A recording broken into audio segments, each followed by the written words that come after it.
नमस्कार दोस्तों, मेरा नाम है विमल सिंह बालाजी। स्टडी अड्डा में आप सभी का स्वागत है। बिहार शिक्षक भर्ती के लिए प्रैक्टिस सेट मॉडल पेपर करा रहे हैं। इससे पहले सेट नंबर 9 देखा था। साइड में बटन पिछला वाला वीडियो आपको मिल जाएगा। आज हम देखेंगे ओवरऑल सेट नंबर 10 और इस बुक के यानी रुक्मणी के बुक के अकॉर्डिंग सेट नंबर 5। चलिए स्टार्ट करते हैं। टोटल स्टार्टिंग के जो इसमें 15 प्रश्न है वो आपके मैथ के दिए हुए हैं और उसके बाद के 25 प्रश्न इसमें रीजनिंग के दिए हुए हैं। यानी 1 से लेकर के जो 40 तक के प्रश्न हैं उनको वीडियो के आखिरी में हम जो है वो देखेंगे। तो हम स्टार्ट करेंगे हमारे प्रश्न नंबर 41 से और स्टार्टिंग से शुरुआत कर कर यानी 41 से शुरुआत करके हम कहाँ तक जाएंगे, 120 तक जाएंगे और 120 से शुरुआत करने के बाद फिर हम 1 से लेकर 40 तक के प्रश्नों को करेंगे। चलिए स्टार्ट करते हैं प्रश्न नंबर 41 से कि ध्वनि तरंगों के परावर्तन के द्वारा उत्पन्न जो ध्वनि होती है उसकी पुनरावृत्ति क्या कहलाती है। तो इसको हम प्रतिध्वनि कहते हैं। प्रतिध्वनि आपने सभी ने सुना होगा। कहते हैं ना, जबकि आप पहाड़ों पर जाते हैं तो वहां पर आप बोलते हैं तो आपकी ध्वनि दोबारा तिबारा सुनाई देती है, टकरा करके वापस सुनाई देती है। तो वही आपका क्या कहलाता है, प्रतिध्वनि कहलाता है। और एक चीज आपको ये भी समझना चाहिए कि जो प्रतिध्वनि के लिए न्यूनतम दूरी होती है वो उस माध्यम में ध्वनि की चाल पर डिपेंड करता है कि वो किस माध्यम से होकर के जा रहा है। इसके अलावा प्रतिध्वनि के लिए एक दूरी भी निश्चित की गई है। वो कितनी है, वो है आपका 17 मीटर की। यानी कि प्रतिध्वनि सुनने के लिए जो श्रोता होता है और जो परावर्तक सतह होती है, मान लीजिए व्यक्ति यहाँ खड़ा हुआ है और यहाँ से वो आवाज टकरा करके वापस आ रही है, तो इनके बीच जो न्यूनतम दूरी है वो 17 मीटर की होनी चाहिए। वो भी आपको पता होना चाहिए। अगला है, इनमें से कौन सा हार्मोन मानव रक्त में शर्करा की मात्रा को नियंत्रित करता है। आप सभी जानते हैं इंसुलिन करता है। इंसुलिन हार्मोन मानव की शर्करा की मात्रा को या मानव के जो ब्लड होता है, रक्त है, उसमें शर्करा की मात्रा को आपका नियंत्रित करता है। इंसुलिन जो है ये प्रोटीन से निर्मित हार्मोन आपका होता है और इंसुलिन हार्मोन ग्लूकोज को ग्लाइकोजन में परिवर्तित जो होता है ना उसको बढ़ाने का काम जो है वो करता है। अच्छा, आपको ये भी पता होना चाहिए कि अगर रक्त में इंसुलिन का अधिक स्राव होने लगे तो कौन सी अवस्था आ जाती है, तो उसको कहते हैं हाइपोग्लाइसेमिया। और शर्करा की जब मात्रा बढ़ जाती है तो कहते हैं ना डायबिटीज हो गई है, इंसुलिन के इंजेक्शन लगाए जाते हैं। अगला क्वेश्चन आपसे कह रहा है हेलिटोसिस, इसको आमतौर पर किस नाम से जाना जाता है। तो इसको आमतौर पर आपका सांस की दुर्गंध के नाम से जो है वो जानते हैं। मुंह से दुर्गंध आना ही कहलाता है हेलिटोसिस। अच्छा, फ्लू आपका किससे होता है, तो ये आपका एक संक्रामक के रूप में, या आप कह सकते हैं संक्रामक सांस की बीमारी होती है बेसिकली। और जो इन्फ्लुएंजा है वायरस, उससे ये आपकी जो है वो फैलती है। इन्फ्लुएंजा वायरस जो है इससे आपका ये फैलती है। अगला देखते हैं, एक मृत मानव शरीर के विच्छेदन और अध्ययन के लिए चिकित्सीय कानून नाम उसका क्या है। तो उसको हम कहते हैं अटॉप्सी। कई बार आपने सीआईडी वगैरह देखा होगा, उसमें अटॉप्सी वर्ड यूज करते हैं। तो ये बेसिकली पोस्टमार्टम का ही एक रूप है, आप कह सकते हैं एटॉप्सी।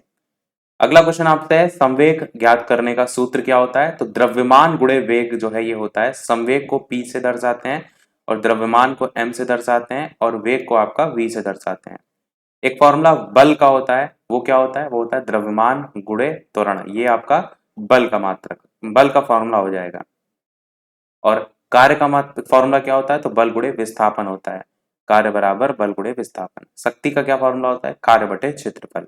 कार्य करने की दर को क्या कहते हैं, तो शक्ति कहते हैं। अगला है, इनमें से कौन सा घोल इन सभी में सबसे अम्लीय है।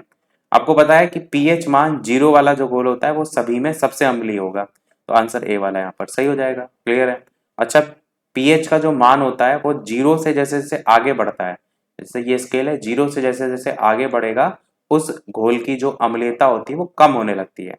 और 7 अगर है तो ये आपका उदासीन होगा, ना आपका अम्लीय होगा ना आपका जो है वो क्षारीय होगा।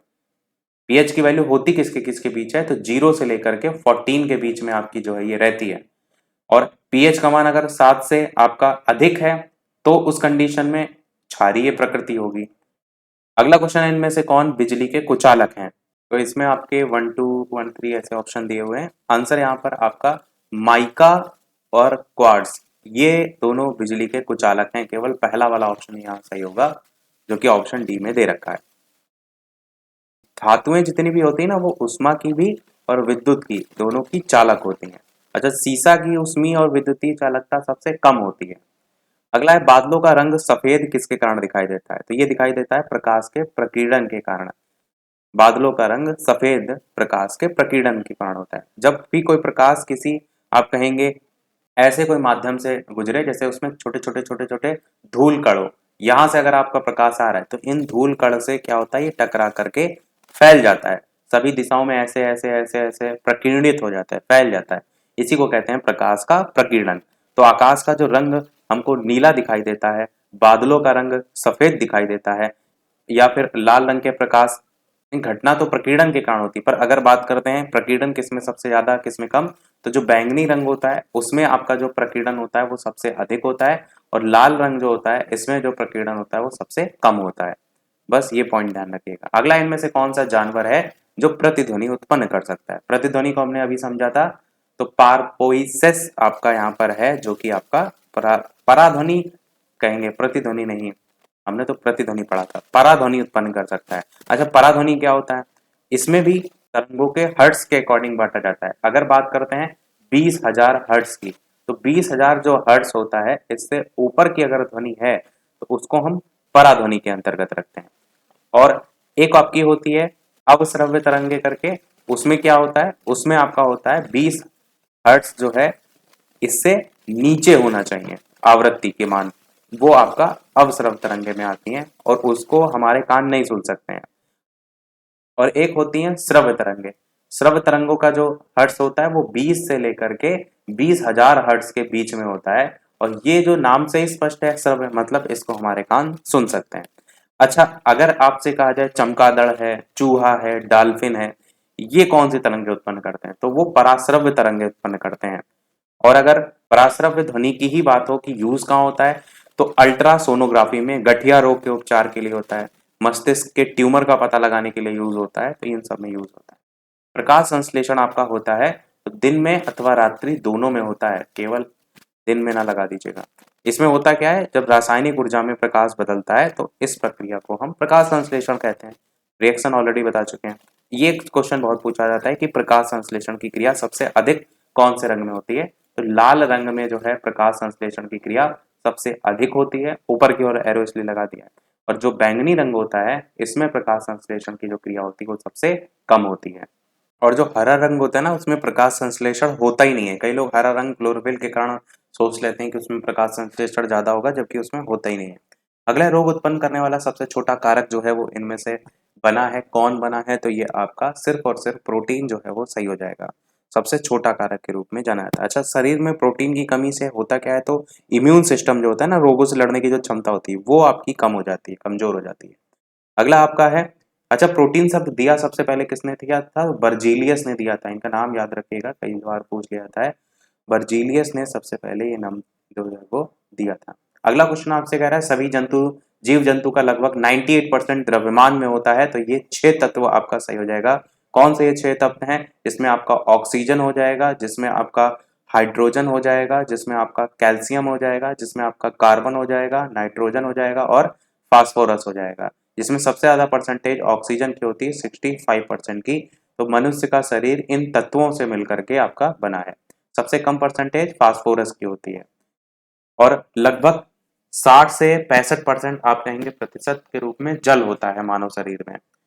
अगला क्वेश्चन, और ब्लड कितना होता है? ब्लड 7% तक होता है टोटल कुल वजन का, अगर कंपैरिजन करेंगे। अगला क्वेश्चन आपसे कह रहा है कि गैंग और फ्लक्स मिलकर के क्या बनाते हैं, तो ये आपका स्लैग बनाते हैं। पहला ऑप्शन यहाँ पर जो है वो सही होगा। स्लैग जो है वो आपका जो भी धातु होती है उसको उसके अयस्क से अलग करने के बाद बनता है, वो आपका इसमें आता है। इसके लिए अलग अलग प्रक्रिया होती है, निस्तापन होती है, भर्जन होती है। कुछ जंतुओं का रुधिर नीला होता है क्योंकि उसमें क्या होता है, उसमें हीमोसाइनिन आपका जो है वो पाया जाता है।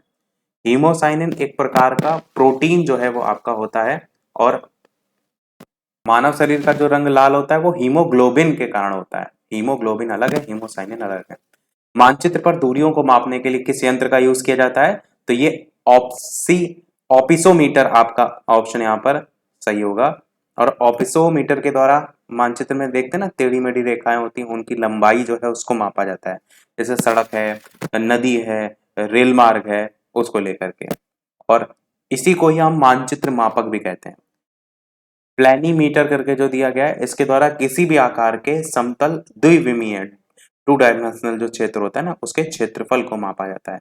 रोटामीटर जो होता है इसके द्वारा कोई भी, जैसे मान लीजिए ये पाइप है, तो किसी बंद पाइप दोनों साइड से है, इससे कितना आयतनिक प्रवाह हो रहा है उसकी दर को मापते हैं। अगला क्वेश्चन आपसे कह रहा है तारों में ऊर्जा उत्सर्जन का मेन कारण क्या होता है, तो हल्के नाभिकों का संलयन जो है आपका होता है। नाभिकों के संलयन में कितना टेम्परेचर चाहिए होता है, तो 10 की पावर 7 केल्विन टेम्परेचर जो है वो चाहिए होता है। अगला है खाने योग्य भाग के संबंध में इनमें से कौन सा ठीक प्रकार से मेल नहीं खाता है, तो कौन नहीं खाता है, पहला हो जाएगा लीची अंतः फल भित्ति जो लिखा है। अच्छा, लीची जो होता है वो अंतः फल भित्ति खाने योग्य भाग से संबंध में आपका हो जाएगा। जैसे लीची का प्रश्न में नहीं पूछा गया था ना, तो लीची का एक्चुअल में कौन सा भाग खाते हैं, तो एरिल भाग खाते हैं। प्रश्न में नहीं पूछा गया था तो एरिल भाग आपका इसका खाया जाता है और यही आपका यहाँ पर गलत हो जाएगा। खजूर का फल भित्ति खाते हैं, नारियल का भ्रूण पोष खाते हैं, ये पूछा जा चुका है किसी एग्जाम में, और खजूर का फल भित्ति और बीजांडासन दोनों हो जाएगा। अगला क्वेश्चन, न्यूटन के अनुसार प्रकाश का जो वेग होता है वो क्या होता है, तो वायु की अपेक्षा जल में ज्यादा होता है, ये आपका सही हो जाएगा। अगला क्वेश्चन है आपका बर्फ जो है क्या होता है, तो बर्फ आपका पारदर्शक ही हो जाएगा, आर पार देख सकते हैं जिसके। इसका घनत्व कितना होता है, 0.9 और ग्राम प्रति सेंटीमीटर क्यूब करके। विशिष्ट ऊष्मा 0.5 कैलोरी प्रति ग्राम करके होती है। अच्छा, जल जो होता है जब बर्फ में परिवर्तित होता है, जमता है जब, तो उसका घनत्व घटता है और आयतन उसका बढ़ता है, इस पॉइंट को याद रखिएगा। बढ़ी हुई हृदय दर को क्या कहा जाता है, तो इसको हम टैकीकार्डिया जो है वो कहते हैं। बढ़ी हुई हार्ट बीट जो होती है इसको कहते हैं। यदि आपकी हार्ट बीट जो है वो अनियमित होती है, जैसे कभी अचानक से बढ़ जाए अचानक से घट जाए, तो इसको क्या कहते हैं, इसको कह रहते हैं एराइथीमिया। क्या कहते हैं, एराइथीमिया। और कम अगर हो जाए हार्ट बीट आपकी तो उसे क्या कहते हैं, उसे कहते हैं ब्रेडिकॉर्डिया। ब्रेडिकॉर्डिया हार्ट की बीट जब कम हो जाए, और टैकीकार्डिया जब हार्ट की बीट बढ़ जाए। कितनी नॉर्मल आपको देखने को मिलती है, तो 60 से लेकर के 100 के बीच आपकी नॉर्मल देखने को मिलती है। अगला क्वेश्चन, और कौन करता है इसको, तो हृदय जो होता है वो मानव शरीर में जो भी ब्लड का पंपिंग का काम है वो करता है। अगला कह रहा है समांगीकरण, ये क्या है। 20 क्वेश्चन अब तक हमारे हो चुके हैं। वीडियो से जो भी लोग जुड़ते जा रहे हैं लाइक शेयर भी अवश्य करते रहिएगा, जितने भी लोग वीडियो से जुड़ते जा रहे हैं। तो समांगीकरण क्या होता है, समांगीकरण की अगर बात करते हैं तो हम कहेंगे दूध में उपस्थित वसा को छोटे छोटे कणों में बांटना, ये कहलाता है समांगीकरण। और पाश्चुरीकरण क्या होता है, दूध को आप बहुत ज्यादा टेम्परेचर पर गर्म करके और धीरे धीरे ठंडा करते हैं, तो वो होता है पाश्चुरीकरण। और दूध आपका कौन से में आता है, तो पायस में आता है, पायस कोलाइड में आता है। अगला है रेगिस्तानी पौधों की बाह्य त्वचा पर मोम जैसे पदार्थ की परत देखने को मिलती है, तो ये आपका पदार्थ किसका बना होता है, ये क्यूटिन का पदार्थ जो है वो बना होता है। अगला क्वेश्चन आपसे पूछा गया है कि अवतल लेंस से बना प्रतिबिंब जो होता है वो हमेशा कैसा होता है, तो एफ यानी फोकस दूरी और ध्रुव के बीच होता है, सही है। छोटा भी होता है, ठीक है, आभासी भी होता है, सीधा भी होता है, सभी के सभी यहाँ पर सही हो जाएंगे। ध्यान रखिएगा कि अवतल लेंस पर बना प्रतिबिंब छोटा भी होता है, आभासी भी होता है और सीधा भी होता है। और ये दो स्थितियां होती हैं एक्चुअल में। यहाँ पर जो स्थिति चारों ऑप्शन की दे रखी है ना, ये दे रखी है जब आपका जो वस्तु होती है वो आपकी अनंत और प्रकाश केंद्र के बीच में रखी होती है। अनंत और प्रकाश केंद्र के अगर बीच में रखी है, उस कंडीशन में जो प्रतिबिंब बनता है वो आपके जितने चार ऑप्शन दे रखे हैं ये यहाँ पर फुलफिल्ड होते हैं। पर अगर अनंत पर रखी है उस कंडीशन में क्या होता है, तो उस कंडीशन में जो प्रतिबिंब होता है वो फोकस पर बनता है, जैसे यहाँ लिखा है ना फोकस और ध्रुव के बीच बनता है, ये आपकी प्रतिबिंब ये इधर की स्थिति है। अनंत में क्या होता है, एफ पर प्रतिबिंब आपका बनता है, और जो आकार होता है ना इसका यहाँ छोटा लिखा है, छोटा इसमें भी रहता है, यहाँ पर सीधा लिखा है, सीधा इसमें भी रहता है, और आभासी लिखा है तो आभासी इसमें भी रहता है। बस मेन अंतर क्या रहता है कि प्रतिबिंब आपका फोकस पर बनता है। अच्छा, अवतल लेंस में जो वस्तु की दूरी होती है u का जो मान होता है वो ऋणात्मक होता है, प्रतिबिंब की जो दूरी होती है v का मान वो भी ऋणात्मक होता है, और जो फोकस दूरी होती है वो भी ऋणात्मक होता है। ये आप जब न्यूमेरिकल करेंगे ना वहां काम आता है। अगला क्वेश्चन है परख नली में पानी शीघ्रता से गर्म होता है, यदि परख नली को गर्म किया जाए एक तरफ से या बीच से या तली से ऊपर से, तो आंसर हो जाएगा तली से। अगर आप उसे गर्म करेंगे तो शीघ्रता से गर्म हो जाएगा, ये तो आपने खुद भी प्रैक्टिकल किए होंगे हाई स्कूल इंटर के लेवल पे। एक उड़ता हवाई जहाज दिखलाई देता है, तो ये वास्तविक ऊंचाई से ऊंचा दिखाई देता है। हवाई जहाज का उड़ना आपसे पूछा जाता है कि कौन से नियम पर आधारित होता है, तो बर्नौली के सिद्धांत पर आपका जो है ये आधारित होता है। बर्नौली के सिद्धांत के अनुसार तरल की कुल ऊर्जा आयतन के अनुपात में हमेशा नियत रहती है, ऐसा इन्होंने बताया था। अगला क्वेश्चन आपसे क्या है, रक्ताल्पता, रक्त की जो कमी होती है वो रोग आपका अल्पता रोग जो है इसमें आ जाएगा। रक्ताल्पता किस विटामिन की कमी से होता है, तो विटामिन B12 जो है इसकी कमी से होता है। विटामिन B12 का जो रासायनिक नाम है वो क्या है, तो साइनोकोबालमिन जो है इसका रासायनिक नाम है। और अगर बात करते हैं तो जो विटामिन आपका B12 है इसी में ही क्या पाया जाता है मुख्यतः, तो कोबाल्ट पाया जाता है, ये आप याद रख सकते हैं। आयरन की कमी से एनीमिया रोग हो जाता है। अगला क्वेश्चन है, संसार का सबसे लंबा जीवित वृक्ष कौन सा है, तो इसको हम कहते हैं यूकेलिप्टिस। नीलगिरी आपने सुना होगा, उसी को ही यूकेलिप्टिस भी कहते हैं। कहां पर आपको देखने को मिलता है, तो ऑस्ट्रेलिया और तस्मानिया में मुख्य रूप से पाया जाता है। और नीलगिरी की जो पत्तियां होती है ना उसको तोड़ करके उसका तेल भी बनाया जाता है। बाद में उसी तेल का यूज औषधि में जो है वो किया जाता है और एंटीसेप्टिक के रूप में भी होता है। अगला क्वेश्चन आपसे कह रहा है इनमें से कौन सा कथन है जो कि आपका सत्य है। पहला ऑप्शन ही सही है कि आयोडीन आपका ठोस होता है, ये सही है। आयोडीन का अगर आकार की बात करें तो हेलोजन्स जो होते हैं ना उनसे बड़ा होता है। अगला है, हेलोजन्स में तो आता है आयोडीन, पर उन हेलोजन्स में सबसे बड़ा आकार इनका हो जाता है। क्लोरीन, क्लोरीन, ब्रोमीन ये सब आते हैं ना हेलोजेंस में। अगला है, फंक ने किसका आविष्कार किया था, तो आपको पता है विटामिन का आविष्कार जो है वो फंक ने किया था। हार्मोन की खोज किसने की थी, तो स्टारलिंग जो है उन्होंने हार्मोन की खोज की थी। और प्रोटीन की खोज किसने की थी, तो प्रोटीन की खोज की थी जिनका नाम था रार्डेंस जोनास मल्डर करके। एंजाइम की खोज किसने की थी, तो एंजाइम की खोज की थी एंसिलिम पेन करके। लिख देते हैं, स्पेलिंग हो सकता है बोलने में आपको ना समझ में आ रही हो, ANSELMEPAYEN,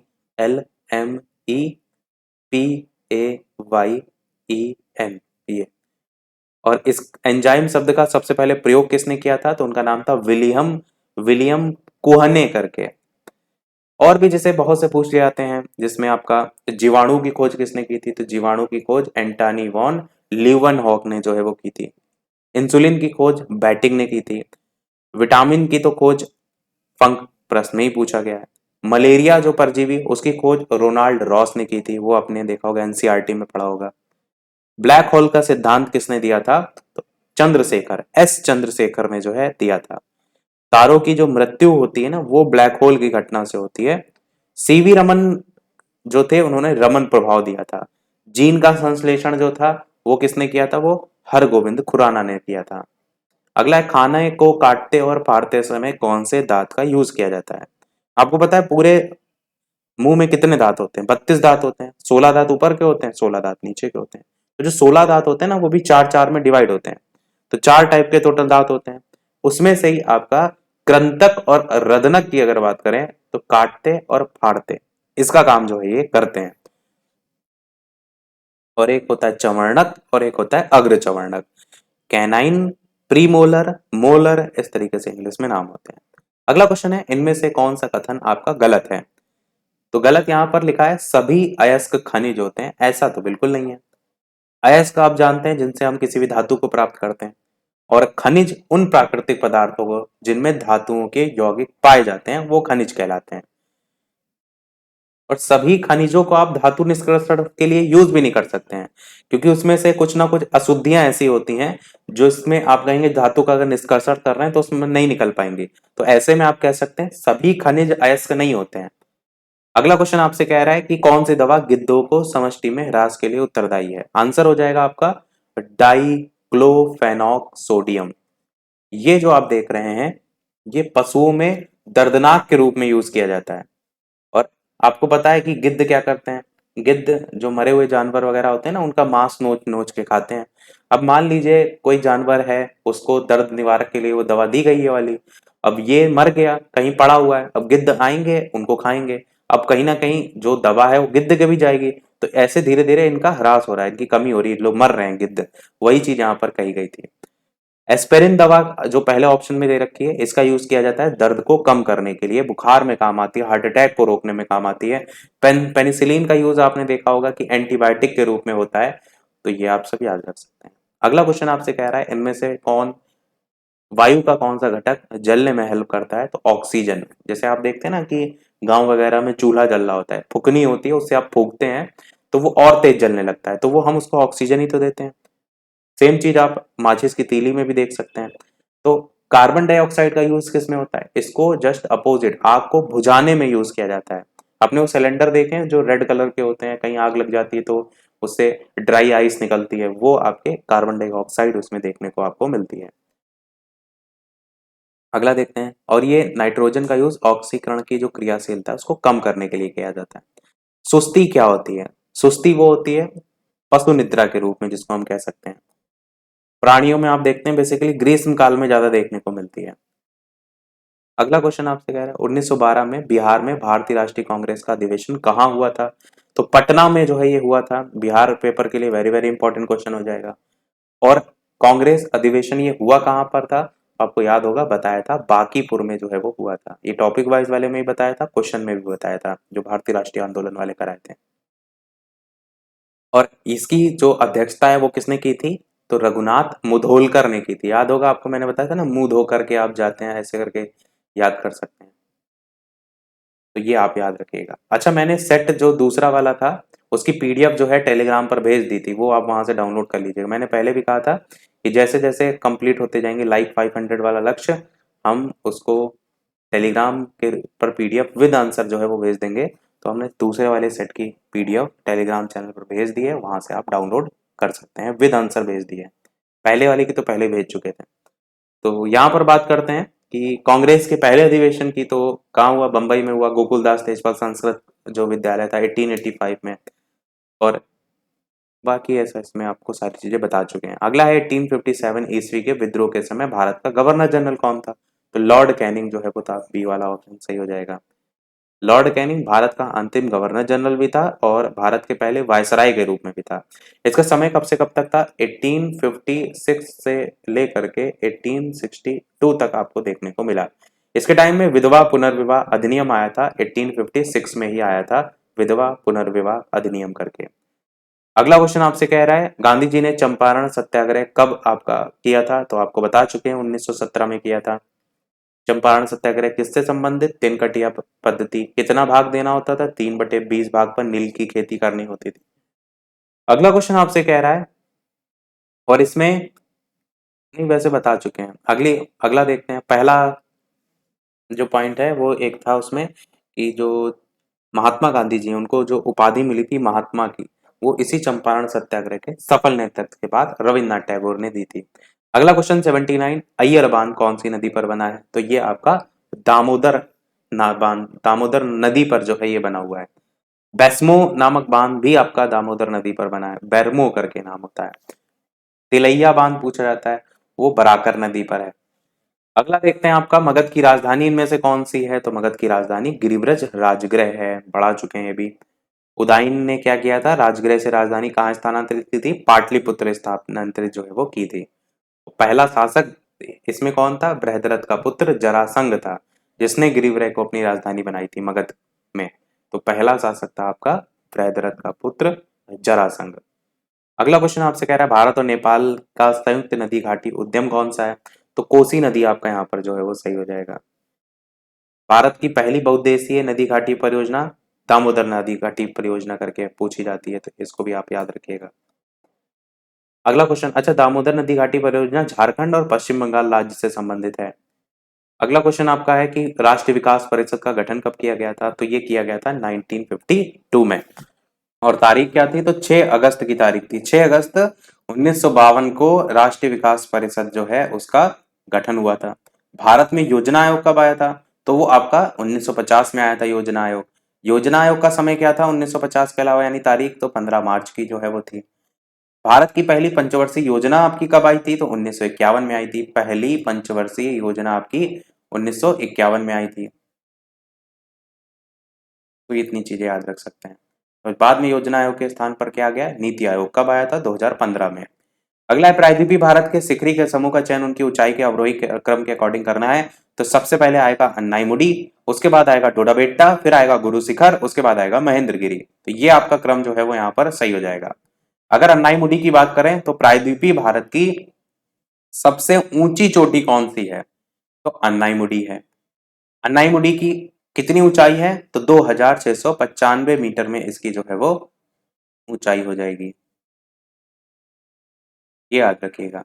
नीलगिरी जब पर्वत की बात होती है तो उसकी सबसे ऊंची चोटी कौन सी है, तो डोडा बेट्टा है। तो नीलगिरी पर्वत की सबसे ऊंची चोटी कौन सी है, तो डोडा बेट्टा है। डोडा बेट्टा की अगर बात करते हैं, इसकी ऊंचाई कितनी है, तो 2637 मीटर हो जाएगा। गुरु शिखर जो है ये किसकी है, तो ये अरावली की है। अरावली की आपसे पूछा जाए सबसे ऊंची चोटी कौन सी, अरावली की सबसे ऊंची चोटी गुरु शिखर। अगर बात करते हैं इसकी कितनी ऊंचाई है, तो 1722 मीटर। महेंद्रगिरी ये पूर्वी घाट की अगर बात करते हैं तो सबसे ऊंची चोटी है पूर्वी घाट की महेंद्रगिरी। इसकी ऊंचाई कितनी है, तो ये आपकी 1501 मीटर। क्लियर है। वेरी वेरी इंपॉर्टेंट क्वेश्चन है क्योंकि इसमें काफी चीजें ऐसी हैं जो आ रही हैं जो कि बार बार पूछी जाती हैं। अगला इनमें से क्रम आपको बताना है। तो आपको पता है ब्रह्म समाज आया था 1828 में, आर्य समाज आया था आपका 1875 में, सत्यशोधक समाज आया था आपका 1873 में, प्रार्थना समाज आपका आया था 1867 में। अच्छा ये भी समझिए कि स्थापना किसने की, ब्रह्म समाज की स्थापना किसने की, राजा राम मोहन राय जी ने। आर्य समाज की स्थापना किसने की, स्वामी दयानंद सरस्वती ने। सत्यशोधक समाज की स्थापना किसने की, तो ज्योतिबाराव फूले जी ने की, ज्योतिबाराव फूले जी ने। प्रार्थना समाज की स्थापना किसने की, तो दो लोग थे, एक आत्माराम पांडुरंग थे और उनके साथ आपके रनाडे जी थे।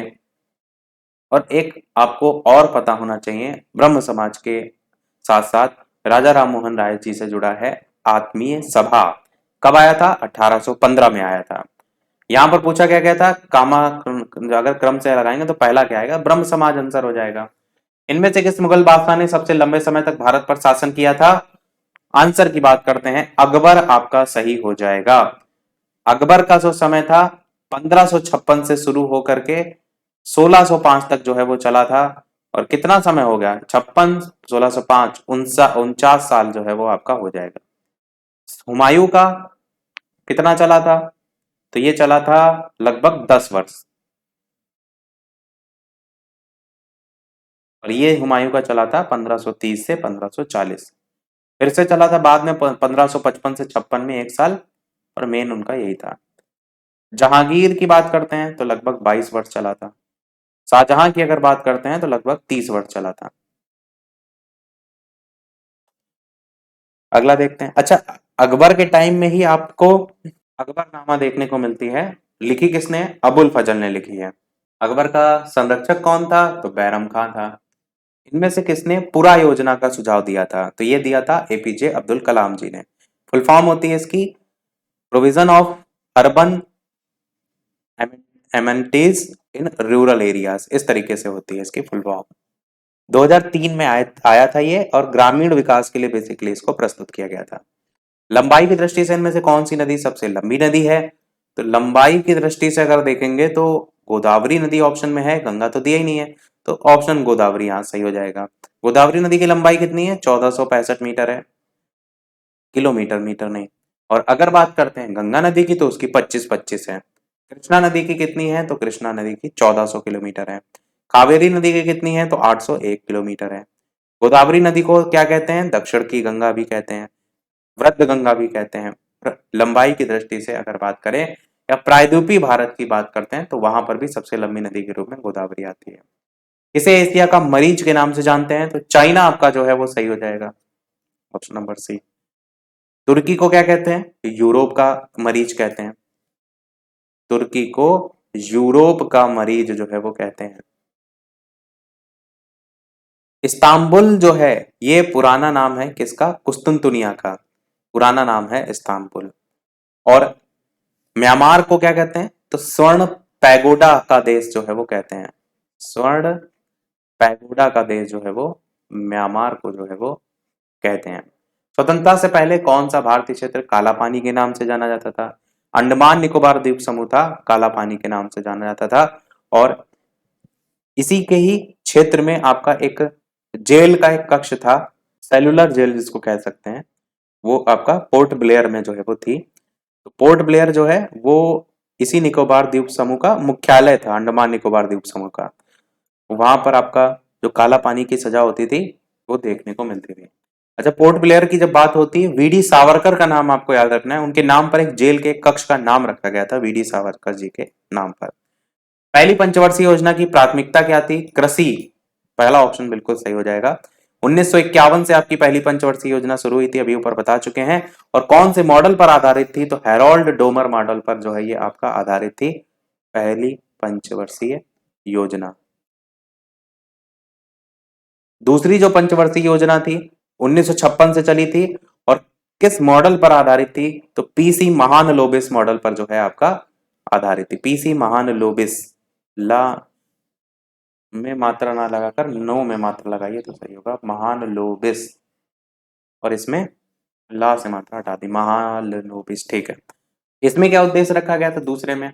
तो भारी जितने उद्योग थे ना वो आपका इसी में ही आते हैं। भारी उद्योग किस में आते हैं? दूसरी पंचवर्षीय योजना। इसी प्रकार तीसरी जो पंचवर्षीय योजना थी 1961 से 66 तक चली थी, जो जॉन सैंडी और सुखमय चक्रवर्ती मॉडल था उससे प्रभावित था। और जो चौथी पंचवर्षीय योजना थी 1969 से चली थी 74 तक, वो आपका डी आर गॉडविल मॉडल पर जो है वो आधारित थी। इनमें से किस भारतीय राज्य का क्षेत्रफल सबसे कम है? तो यूपी का क्षेत्रफल आप यहाँ पर चारों ऑप्शन के अकॉर्डिंग अगर देखेंगे तो सबसे कम है। आपको याद होगा राम महान है, आप ट्रिक है, राम में रा से राजस्थान जिसकी क्षेत्रफल के अकॉर्डिंग सबसे बड़ा है, और महान जो है उसमें मां से आपका मध्य प्रदेश हो जाता है, फिर उसके बाद आता है महाराष्ट्र का नंबर और फिर आता है आपका यूपी का नंबर। तो ये क्रम हो जाता है अगर आप घटते हुए क्रम में बात करेंगे। अच्छा, जनसंख्या की दृष्टि से सबसे छोटा राज्य कौन सा है? तो वो सिक्किम है। और भारत का सबसे छोटा राज्य क्षेत्रफल के अकॉर्डिंग कौन सा है? तो वो गोवा है। ध्यान रखिएगा, जब आप बात करते हैं क्षेत्रफल के अकॉर्डिंग तो गोवा है, और जब जनसंख्या के अकॉर्डिंग बात करते हैं तो आपका सिक्किम है। दोनों में अंतर है। अगला क्वेश्चन देखते हैं। इनमें से किस भारतीय राज्य की सीमाएं चीन, नेपाल और भूटान से जुड़ी हैं? तो ये सिक्किम से जुड़ी हुई हैं। ये मैप से ज्यादा अच्छे से समझ में आता है। चाबहार बंदरगाह कौन से देश में है? तो ये आपका अफगानिस्तान में स्थित है। नहीं, अफगानिस्तान नहीं, ईरान में। आपका ऑप्शन डी वाला सही हो जाएगा। आपका ऑस्ट्रेलिया का एक बंदरगाह जिसका नाम है हैकिंग बंदरगाह, हांगकांग का एक बंदरगाह जिसका नाम है विक्टोरिया बंदरगाह, सेंटोस बंदरगाह आपका ब्राजील में है। इनमें से किस भारतीय राज्य को पोलो खेल का उद्गम स्थान माना जाता है? तो मणिपुर आपका सही हो जाएगा। मणिपुर को पोलो खेल का उद्गम स्थान माना जाता है। मणिपुर की स्थापना कब हुई थी राज्य की? तो 1972 में जो है वो हुई थी। लोकटक झील कहाँ पर है? तो आपको पता है यहीं पर है, मणिपुर में। मणिपुर को ही हम एक और नाम से जानते हैं, तो इसको देश की ऑर्किड बास्केट कहते हैं। ऑर्किड फूलों की प्रजाति के कारण इसको ऐसा कहा जाता है। अगला है कौन सी, किसको स्वतंत्रता आंदोलन की ग्रैंड ओल्ड लेडी के नाम से जो है वो जाना जाता है? तो ग्रैंड है, रा लगा हुआ है। तो आंसर की बात करते हैं, अरुणा आसफ अली। करा चुके हैं, टॉपिक वाइज में आया था ना, ध्यान होगा। अरुणा आसिफ अली को भारत छोड़ो आंदोलन के दौरान ग्वालियर टैंक मैदान में भारतीय ध्वज फहराने के लिए जाना जाता है। और 1958 में इन्होंने दिल्ली की पहली महापौर बनी थी, और इन्हीं को ग्रैंड ओल्ड लेडी कहा जाता है। सरोजनी नायडू जो है उनकी बात करें तो भारतीय राष्ट्रीय कांग्रेस के कानपुर अधिवेशन जो 1925 वाला था उसकी अध्यक्षता करने वाली पहली भारतीय महिला थी। भारत कोकिला सरोजनी नायडू को ही कहा जाता है, नाइटिंगेल ऑफ इंडिया करके। अगला क्वेश्चन देखते हैं। अच्छा, ऊषा मेहता की भी बात करते हैं। तो ऊषा मेहता ने भारत छोड़ो आंदोलन के दौरान 1942 से रेडियो प्रसारण करवाया था, वहां आपने इनका नाम सुना होगा। अगला क्वेश्चन, इनमें से किस लोक नृत्य का संबंध असम राज्य से आपका नहीं है? तो किससे नहीं है? ये आपका काठी जो है वो सही हो जाएगा। काठी कहाँ पड़ता है, यानी कहाँ का लोक नृत्य है? तो एमपी यानी कि मध्य प्रदेश का है, इसीलिए असम राज्य का ये नहीं है। अगला क्वेश्चन आपका है, माउंट एवरेस्ट नाम किसके नाम पर रखा गया है? तो ये रखा गया है भारत के एक महासर्वेक्षक के नाम पर। माउंट एवरेस्ट नाम पड़ा है। इससे पहले इसको किस नाम से जाना जाता था? तो पीक, हिंदी में लिख देते हैं, पीक 15 के नाम से जो है इसको जानते हैं। एवरेस्ट पर चढ़ाई करने वाली अगर बात कर रहे हैं पहले व्यक्ति कौन थे, तो उनका नाम था तेंजिंग नॉर्वे, और आपका शॉर्ट में लिख दिया टीएन, और उसके अलावा एडमंड हिलेरी, ये नाम था जो कि सबसे पहले चढ़े थे 1953 में। और एवरेस्ट फतह करने वाले विश्व की पहली महिला जापान की थी, जुनको तबई करके, तो वो जापान की थी जिन्होंने फतह हासिल की थी, वहां पर पहुंच गई थी। और अगर पहले भारतीय महिला की बात करते हैं तो वो बछेंद्री पाल थी, एवरेस्ट फतह करने वाली पहली भारतीय। 2 बार कौन चढ़ा था? तो संतोष यादव जी थी 2 बार एवरेस्ट फतह करने वाली पहली भारतीय। जनमत इनमें से पूछा गया है, तो जनमत है संपूर्ण समाज के कल्याण के लिए उचित तर्क पर आधारित राय। लोकतंत्र को सशक्त बनाने की क्या इनमें से चुनौती नहीं है? जाति प्रथा का उन्मूलन आपका सही हो जाएगा। भूमंडलीकरण का अर्थ क्या होता है? तो इसका अर्थ होता है व्यापार, पूंजी, वित्त, तकनीक हस्तांतरण, सूचना प्रवाह द्वारा राष्ट्रीय अर्थव्यवस्था का विश्व अर्थव्यवस्था के साथ समन्वय। 100 क्वेश्चन अब तक हमारे हो चुके हैं। अगला क्वेश्चन, उदारीकरण जो है वो क्या है? सरकारी अगर हम बात करें नियंत्रण, तो ये तो नहीं होगा, बी ऑप्शन होगा कि निजी स्वतंत्रता, बाजार की शक्तियों की स्वतंत्रता और अनियंत्रण की नीति का अनुसरण करना, ये आपका आ जाएगा। उदारीकरण की घोषणा हुई कब थी? तो ये आपकी घोषणा हुई थी 1991 में।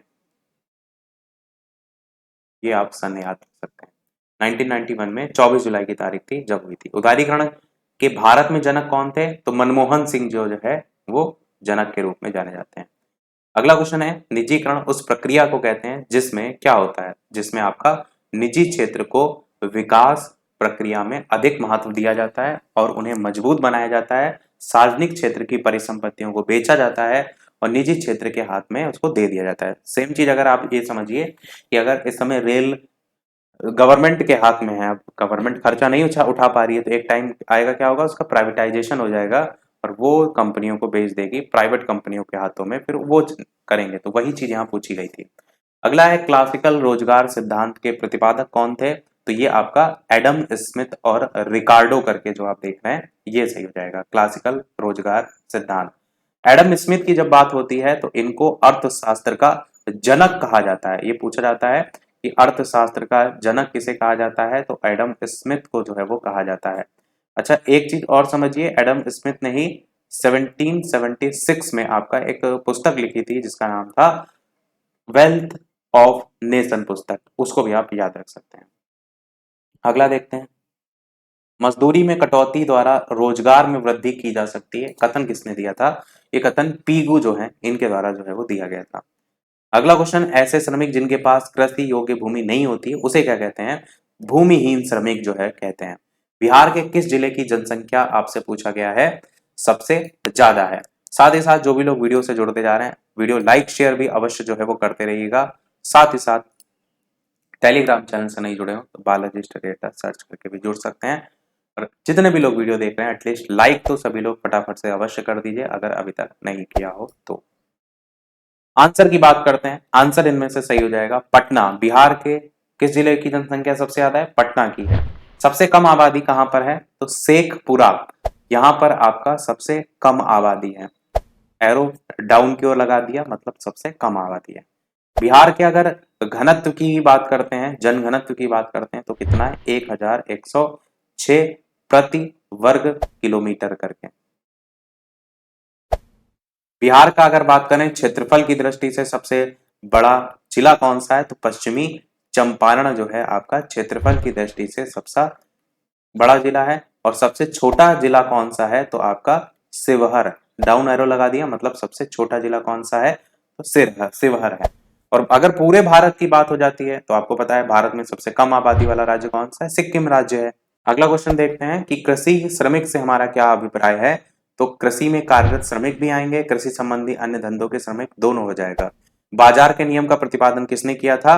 तो जेबी सॉ, ये आपका सही हो जाएगा। इनके अनुसार पूर्ति अपनी मांग स्वयं उत्पन्न कर लेती है, ऐसा इन्होंने बताया था। बिहार में कृषि श्रमिकों की संख्या में वृद्धि का कारण क्या है? तो वो कारण आपका हो जाएगा इनमें से कृषि का पिछड़ापन भी है और उद्योग धंधों का अभाव भी है, यही कारण है कि कृषि श्रमिक की संख्या में वृद्धि हो रही है। लगभग 79% रोजगार कृषि से प्राप्त होता है बिहार में। अगला क्वेश्चन है, किस योजना में कृषि और संबंधित क्षेत्रों में औसत विकास दर सबसे ज्यादा रही? तो ये 8वीं योजना में सबसे ज्यादा रही थी, ऑप्शन हो जाएगा सी वाला। बाकी ऐसा इसमें कुछ और नहीं। अगला है, स्वतंत्र भारत में देश की पहली औद्योगिक नीति की घोषणा कब हुई थी? 1948 में आपका ये हुई थी, 6 अप्रैल 1948 को हुई थी। किसके द्वारा हुई थी? श्यामा प्रसाद मुखर्जी के द्वारा जो है वो हुई थी। अगला क्वेश्चन, विश्व बौद्धिक संपदा संगठन का मुख्यालय कहाँ है? तो ये जेनेवा में आपका मुख्यालय है। इसका संगठन की स्थापना कब हुई थी? 1967 में जो है इसकी स्थापना हुई थी। कितने इसमें टोटल इस समय कंट्री आते हैं? तो 191 इसमें टोटल देश हैं इस संगठन के, वो भी आप याद रख सकते हैं। अगला क्वेश्चन है, ब्लू माउंटेन पर्वत शिखर भारत के कौन से राज्य में है? तो ये मिजोरम में आपका जो है ये पड़ता है ब्लू माउंटेन पर्वत। India's vaccine growth story from cow pox to vaccine Maitri किसने लिखी है? तो ये आपका सज्जन सिंह के द्वारा जो है वो लिखी गई है। अगला है, 20 मई 2023 को केंद्रीय सतर्कता आयुक्त की शपथ किसने जो है वो ली? तो इनमें से आपका प्रवीण कुमार श्रीवास्तव जो है आपका सही हो जाएगा, ऑप्शन नंबर बी वाला। मई 2023 में महाराष्ट्र में स्माइल एम्बेसडर जो है वो कौन बनाए गए हैं? तो ये आपके सचिन तेंदुलकर जो है वो बनाए गए हैं महाराष्ट्र में स्माइल एम्बेसडर के रूप में। अगला क्वेश्चन आपका, मई 2023 में भारतीय मूल के समीर पांडे किस देश के सिटी ऑफ पररामट्टा काउंसिल के लॉर्ड मेयर जो है वो चुने गए हैं? तो ये आपके चुने गए हैं ऑस्ट्रेलिया के, ऑप्शन आपका बी वाला सही हो जाएगा। और भारतीय मूल के पहले व्यक्ति हैं जो ये चुने गए हैं। अगला क्वेश्चन, बीसीसीआई ने आईपीएल 2023 में प्ले ऑफ मैचों के मुकाबलों में फेंके जाने वाले प्रत्येक डॉट बॉल पर कितने पौधे लगाने की घोषणा की थी? वेरी वेरी इंपॉर्टेंट क्वेश्चन, आपको पता है बहुत चर्चा में रहा था। और जब मैच होता था ना, नीचे पेड़ बन के भी आते थे जो जितनी भी डॉट बॉल होती थी, तो 500 आपका पेड़ यहाँ पर सही हो जाएगा। 500 पौधे लगाने की घोषणा जो है वो की थी। अच्छा, आईपीएल 2023 वाला इसके प्रायोजक कौन सी कंपनी थी? तो टाटा, ये जो है इसकी प्रायोजक कंपनी थी। और क्वालिफायर मैच में कितने डॉट बॉल फेंके गए थे? तो 84 टोटल डॉट बॉल जो है वो फेंके गए थे। तो 84 को 500 से गुणा करके आप निकाल सकते हैं। अगला क्वेश्चन देखते हैं, G20। अगला क्वेश्चन आपका, G20 टूरिज्म वर्किंग ग्रुप की बैठक भारत की अध्यक्षता में कहाँ आयोजित हुई थी? तो ये आयोजित हुई थी श्रीनगर में, पहला ऑप्शन यहाँ पर सही हो जाएगा। और आपको पता है ये कि 22 से 24 मई 2023 में ये आयोजित हुई थी बैठक। और G20 का गठन कब हुआ था? तो ये हुआ था 1999 में जो है वो गठन हुआ था। आंसर हो जाएगा पहला वाला। लास्ट क्वेश्चन है, उसके बाद मैथ और रीजनिंग देखेंगे कि नेपाल की राजधानी काठमांडू में आयोजित एनएससी और सीएवीएस महिला वॉलीबॉल जो चैलेंज आपका कप है, उसका खिताब जो है वो इनमें से किसके द्वारा जो है वो जीता गया था? तो ये जीता गया था आपका भारत के द्वारा, ऑप्शन सही हो जाएगा। कहां पर? नेपाल की राजधानी काठमांडू में। और ये भी टूर्नामेंट मई 2023 में ही हुआ था। चलिए अब वापस से लौटते हैं हमारे मैथ के प्रश्नों की तरफ और वहां से फिर रीजनिंग की तरफ हम पढ़ेंगे। तो टोटल मैथ के आपके 15 प्रश्न इसमें आते हैं। तो पहला प्रश्न है आपका, अंडर रूट में 8 माइनस 2 रूट 15 किसके बराबर होगा? आपको पता है कि इस तरीके की वैल्यू है और यहाँ 5 और रूट 3 लिखा है, यानी ये फॉर्मूला ही बना करके आपका वैल्यू बनेगी। 8 को अगर हम देखें, यहाँ 15 लिखा हुआ है, यानी हम 5 और 3 में अगर तोड़ लें तो यहाँ पर कुछ काम बन सकता है। अंडर रूट में हमारी वैल्यू 8 को हम लिख सकते हैं 5 और प्लस का आपका 3, और माइनस की वैल्यू ये लगी है, हमने ऐसे लगा दी। 2 रूट 15 जो है इसको हम ऐसे ही रहने देते हैं, या रूट 5 को अलग कर लेते हैं और रूट 3 को अलग कर लेते हैं, क्योंकि यहाँ भी 15 है, 5 दिया 15, यहाँ भी रूट 5 रूट 3। अब आप थोड़ा सा ध्यान देंगे, ये 5 है, इसको हम लिख सकते हैं रूट 5 का स्क्वायर, रूट 5 का होल स्क्वायर लिख सकते हैं इसको, और प्लस की वैल्यू लगा देंगे, रूट 3 का होल स्क्वायर लिख सकते हैं इसको, और यही हमारा फॉर्मूला यहाँ से क्रिएट हो जाएगा, रूट 5 इंटू रूट 3। अब आपको क्लियर फॉर्मूला दिख रहा है, a square plus b square minus 2ab। किसका फॉर्मूला होता है? ये फॉर्मूला होता है आपका a रूट 5 है और b रूट 3 है और इसका टोटल का स्क्वायर। अंडर रूट से ये स्क्वायर कट जाएगा, केवल रूट 5 माइनस रूट 3 बचेगा, जो कि पहले ऑप्शन में है, पहला आंसर आपका सही हो जाएगा। अगला क्वेश्चन है, 3 दोस्तों ने एक पार्टी का आयोजन जो है वो किया। तनवीर ने यूसुफ का 2/3 भुगतान किया और यूसुफ ने सचिन का जो है वो 1/2 आधा भुगतान किया। यूसुफ द्वारा किए गए कुल व्यय का भिन्न इनमें से कौन सा है? इस प्रश्न को आप x मान करके भी कर सकते हैं और इस मान को आप ऑप्शन से भी चेक कर सकते हैं और इसको आप अपने आप से वैल्यू मान करके भी कर सकते हैं। तो जो सबसे सरल तरीका होगा ना वो अपने आप मान के होगा। आप इस चीज को समझिए कि 3 लोग हैं, एक तनवीर है, एक यूसुफ है और आपका तीसरा सचिन है। तो हम यही करते हैं कि एक तरफ तनवीर को लिख देते हैं, ठीक, दूसरा आपका जो है वो यूसुफ को लिख देते हैं, तो हमने यहाँ यूसुफ लिख दिया और तीसरा आपका सचिन हो जाएगा, ठीक है। अब यहां पर कह रहा है कि तनवीर ने यूसुफ का 2/3 भुगतान किया। 3 लोग हैं, आप मान लीजिए 3 दोस्त हैं, 3 सहेलियां हैं, कहीं पर गए खाने पीने, पिज्जा बर्गर खाया और आपने कहा कि हम थोड़ा थोड़ा रुपया मिला देते हैं, तो यही हाल इन लोगों का भी है। अब इन्होंने क्या देखा कि तनवीर ने यूसुफ का 2/3 भुगतान किया, तो यहां पर अगर ये 2/3 भुगतान करा है तो हम यूसुफ को ऐसा कुछ माने जिससे ये 2/3 वाली वैल्यू बटे में ना रह जाए। इस चीज को समझ रहे हैं? तो अगर हम यूसुफ को 3 मान ले भुगतान का, तो इसका 2/3, 3 का 2/3 कितना होगा? तो इस 3 से 3 कट जाएगा, 2 बचेगा। तो यहां पर जो तनवीर है उसकी वैल्यू 2 निकल आएगी। समझे आपने? हमने 3 इसको क्यों माना? क्योंकि इसका जब 2/3 निकालेंगे तो आपका सीधे 2 बचेगा, तो बटे वाला चक्कर यहां खत्म हो गया। आगे कह रहा है कि यूसुफ जो था ये इसने सचिन का आधा भुगतान किया। अगर ये 3 कर रहा है तो जाहिर सी बात ये 6 कर रहा होगा, तभी तो ये सचिन का आधा भुगतान कर रहा है, ठीक है। अब पूछ क्या रहा है? यूसुफ द्वारा किए गए कुल व्यय का भुगतान। यूसुफ कर कितने रहा है? 3 है और तीनों का टोटल, तो 3 और बढ़ते में तीनों का टोटल 6 7 8 9 10 11, 3/11 आंसर आपका हो जाएगा। बताइए इससे आसान कोई तरीका हो सकता हो? समझ गए? चलिए देखते हैं अगला क्वेश्चन। 2 अंकों वाली एक संख्या के अंकों का योग 12 है। यदि अंकों के क्रम को पलट दिया जाता है तो प्राप्त नई संख्या का 7 गुना मूल संख्या के 4 गुने के बराबर होता है। संख्या बतानी है। इसका तरीका देखिए, एक होता है इकाई का अंक मानते हैं, फिर दहाई का अंक मानते हैं एक्स की वैल्यू में, और मानेंगे भी क्या, जैसे 2 अंकों वाली एक संख्या के अंकों का एक 12 है, तो अगर इकाई का अंक x मानेंगे तो दहाई का अंक हो जाएगा 12 माइनस एक्स। उससे आप एक संख्या बनाते हैं 10 गुणे दहाई प्लस इकाई करके, फिर उसके बाद नई संख्या बनाते हैं, फिर दोनों को बराबर रख के फिर x की वैल्यू निकालते हैं, वहां से आंसर आता है। दूसरा तरीका होता है ऑप्शन से करने का। अगर कह रहा है 2 अंकों वाली एक संख्या के अंकों का योग 12 है, तो 8 4 भी 12 है, 7 5 भी 12 है, 8 4 भी 12 है, 5 7 भी 12 है, ये तो यहाँ नहीं काम करेगा। फिर कह रहे हैं यदि अंकों के क्रम को पलट दिया जाता है, तो 8 4 है, अगर संख्या को पलट देंगे तो 48 हो जाएगा, ठीक। तो कह रहा है प्राप्त जो नई संख्या है, ये नई संख्या इसका 7 गुना, तो 48 का 7 गुना, और कह रहा था कि जो मूल संख्या है 84 पहले मूल संख्या थी, इसका 4 गुना, इसका 4 गुना। ये कह रहा है कि दोनों आपस में बराबर हैं, तो देख लीजिए कितना बराबर है कि नहीं। तो 7 8 जा 56, यहाँ 5 आ जाएगा और 7 चौको 28, 29 30 31 32 33, 336। सेम दूसरे को भी चेक कीजिए, 4 4 जा हो जाएगा यहाँ पर 16 और 8 4 जा होगा 32, ऊपर जोड़ेंगे तो 33, 336 देखिए बराबर है, पहला ही आंसर हो जाएगा, आगे के ऑप्शन भी नहीं चेक करने पड़े। इन केस ये बराबर नहीं आता, वैसे तो आपका तरीका सबसे अच्छा होता है इकाई के ही अंक से देख लीजिए। अगर यहाँ 6 आ रहा है और गुणा करने पर यहाँ 5 वगैरह आ रहा होता तो आप इसको आगे गुणा ही नहीं करते, आप समझ जाते जब इकाई नहीं मैच कर रहा तो नंबर भी नहीं मैच करेगा, तो आंसर यहाँ पर पहला हो जाएगा। ऐसे आप थोड़ा समय बचा सकते हैं। अगला बात, छोटी से छोटी संख्या ज्ञात कीजिए, जिसे अगर 588 से आप गुणा कर दें तो प्राप्त संख्या एक पूर्ण वर्ग हो जाएगी, ठीक है। इसके 2 तरीके होते हैं, दोनों तरीकों जानना जरूरी है क्योंकि दोनों ही सरल हैं।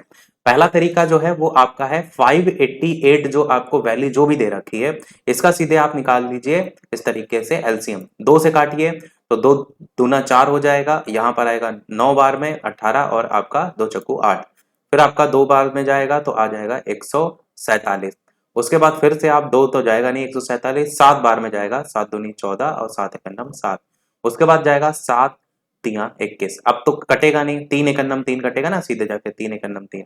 अब आप यहाँ पर पेयर देखिए तो क्या बन रहा है, 2 गुणे 2 गुणे 7 गुणे 7 और गुणे 3 बन रहा है, 2 का 7 2 के साथ पेयर बन रहा है, 7 का 7 से बन रहा है, पर 3 का अगर 3 के साथ पेयर बन जाए तब जाके ये पूर्ण वर्ग संख्या होगी। यानी आपको ये समझ में आ रहा है कि अगर हम 3 से गुणा कर दें तो आंसर आपका मिल जाएगा हमें पूर्ण वर्ग। पहला तरीका इस प्रश्न को करने का ये है।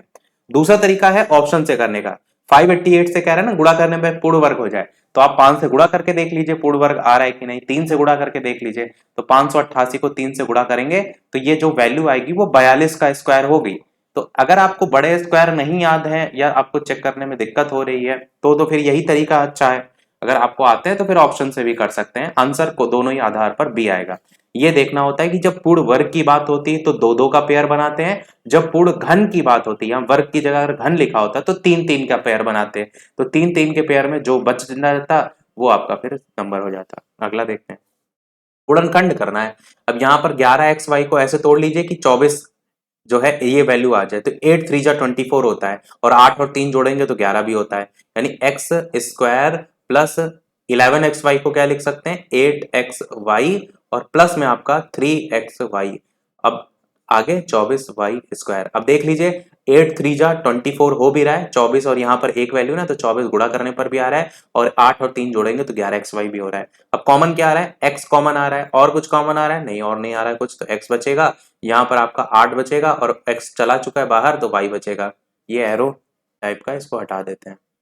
अब ये बचेगा, अब यहाँ पर देखिए क्या बचेगा, प्लस का कॉमन रहेगा, यहाँ देखिए 3 भी है साथ में कॉमन, ठीक है, x दोनों में तो है नहीं, y है दोनों में, तो y और कॉमन ले लेंगे, और तो कुछ कॉमन है नहीं, बचेगा क्या अंदर, यहाँ केवल x बचेगा, प्लस 3 8 जा 24 होता है तो 8 बचेगा, और यहाँ पर y² था तो y कॉमन लिया गया तो y बचेगा, x प्लस 8y अलग, x प्लस 8y अलग, और x प्लस 3y को आप अलग कर लीजिए, ये वाला और ये वाला, और x प्लस 8y दोनों तरफ कॉमन है, ये अलग कर लीजिए, यही आंसर हो जाएगा। आंसर सी वाले में देखिए दे रखा है x प्लस 8y और x प्लस 3y।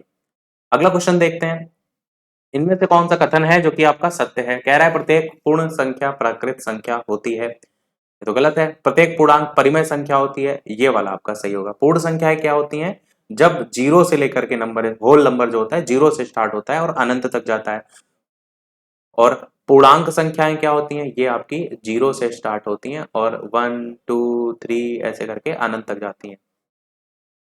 पूर्णांक नंबर क्या होते हैं, पूर्णांक में बेसिकली ये होता है कि जब माइनस के नंबर भी शामिल कर ले, -3 -2 -1 0 1 2 3, तो ये पूर्णांक होते हैं। प्राकृतिक संख्याएं क्या होती हैं, प्राकृतिक संख्याएं वो जो 1 से स्टार्ट होती है, 1 2 3 ऐसे करके डैश डैश डैश अनंत तक।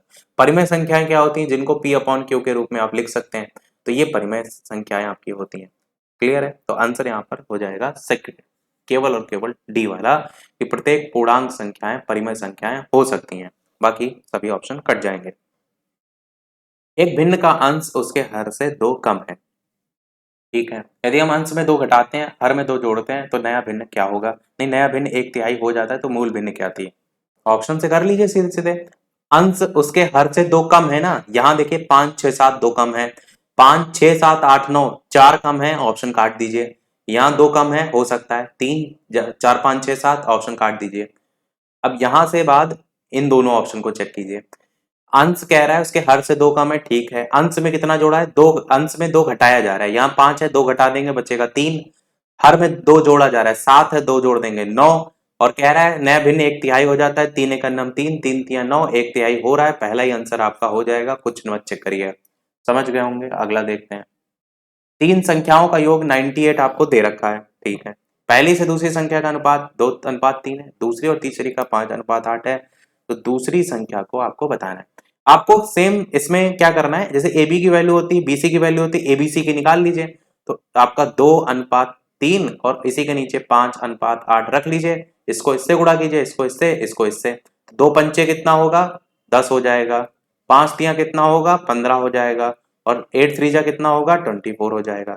ये वैल्यू किसकी आ गई, A/B/C, यानी पहली संख्या दूसरी संख्या तीसरी संख्या, यही तो तीन संख्या थी।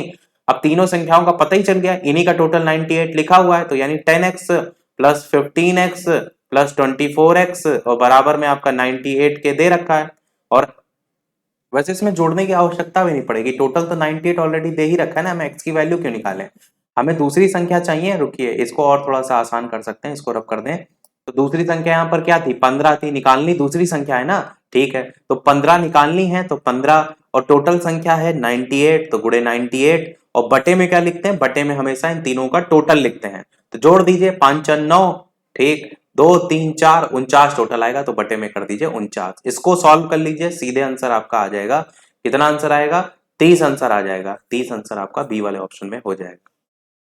अगला क्वेश्चन देखते हैं, ये शब्द एप्पल के अक्षरों को कितने तरीकों से सजाया जा सकता है, एप्पल में कितने अक्षर हैं, टोटल 5 अक्षर हैं, और 5 का हो जाता है फैक्टोरियल करके, पर एक चीज इसमें ये भी देखेंगे कि पी भी अक्षर जो यहाँ पर आप देख रहे हैं 2 बार आया है, P आपका 2 बार आया है, यानी कि आपको जिसमें P 2 बार आए ऐसा अक्षर लेकर के चलेंगे ना, तो 5 अक्षरों को लेकर जिसमें P 2 बार आए, बनाने वालों की संख्या के लिए बटे में 2 का भी फैक्टोरियल आप लगाएंगे।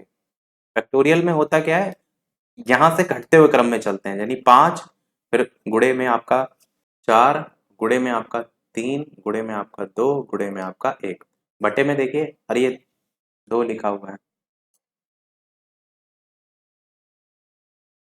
तो यहाँ पर बटे में 2 फैक्टोरियल के लिए 2 गुणे 1, 5 चौक 20, 20 तिया 60 और 60 दूनी 120, 120 बटे 2 कितना होगा 60 हो जाएगा, 120 बटे 2 60 आ जाएगा। आंसर आपको बी वाले ऑप्शन में। अगला देखते हैं 10वां प्रश्न। 2 घंटे में एक व्यक्ति 8 किलोमीटर की दूरी का कुछ भाग 3 किलोमीटर प्रति घंटे की चाल गति से पैदल चल करके कुछ भाग 10 किलोमीटर प्रति घंटे की साइकिल से तय करता है, साइकिल द्वारा तय की गई दूरी क्या होगी? ऑप्शन इसके नीचे दे रखे हैं, लग रहा है ये ऑप्शन दे रखे हैं। ठीक है, तो प्रश्न में दो चीजें कही ना कि वो पैदल भी चल रहा है और उसके साथ साथ वो साइकिल से भी चल रहा है, तो इसलिए आपको x मान के ही करना पड़ेगा, यानी साइकिल द्वारा x किलोमीटर और पैदल के द्वारा अगर बचेगा तो 8 किलोमीटर की दूरी है ना, तो हम ये लिख देते हैं कि साइकिल के द्वारा जो आपका मान लेते हैं वो x किलोमीटर जो है वो चलता है, और अगर बाकी बात करते हैं पैदल की तो 8 माइनस x किलोमीटर जो है ये चलता है।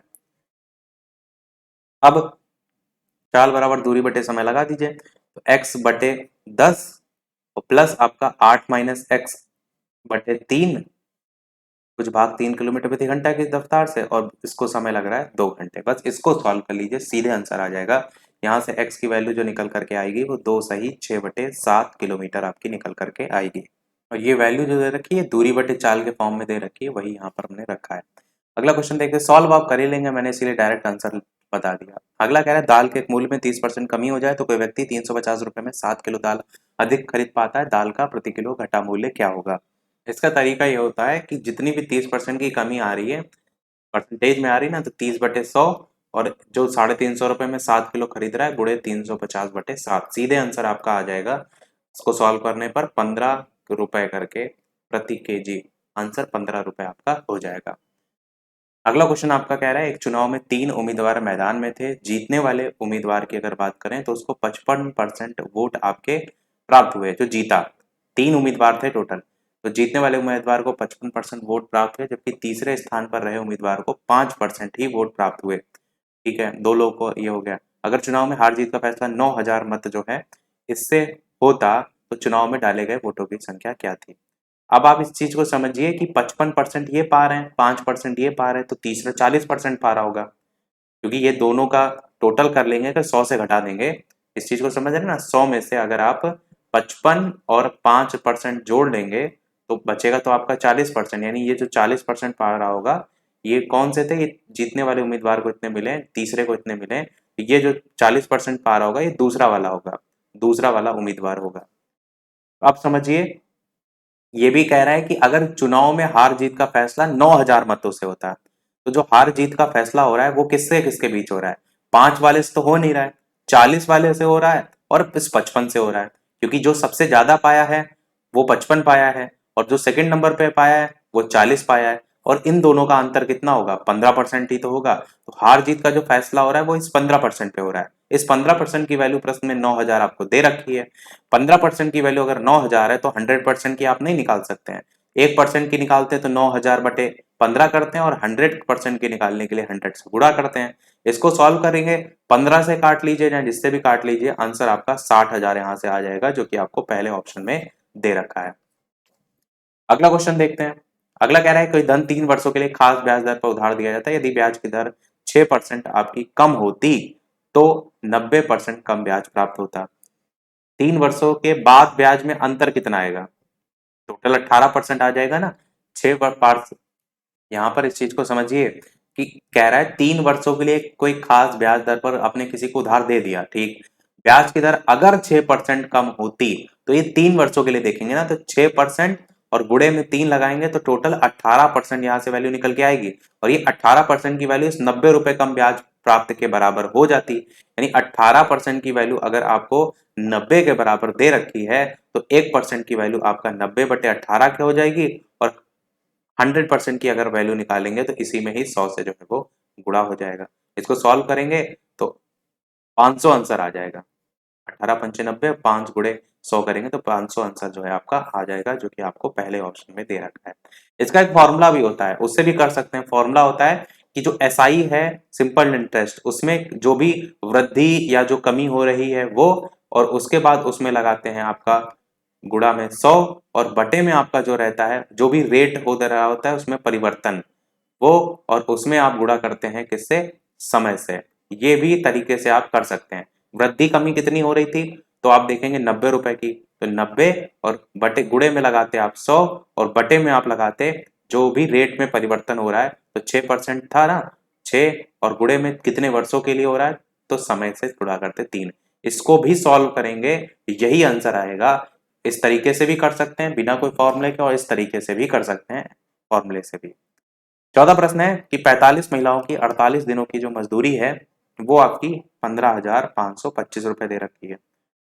कितने पुरुष 16 दिनों तक कार्य करें ताकि उनकी कुल मजदूरी 5,750 रुपए हो, जबकि पुरुषों की दैनिक मजदूरी महिला की तुलना में डबल है।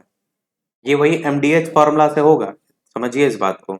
ये बस एक चीज यहाँ पर, बस एक चीज का इसमें जो ध्यान रखने वाला है वो है रेशियो दे रखा है। वो रेशियो क्या है, वो है कि मेन और वुमेन में 2:1 की कार्य क्षमता के अकॉर्डिंग लिखा है ना, पुरुषों की दैनिक मजदूरी महिला की तुलना में डबल है, तो ये ध्यान रखिएगा।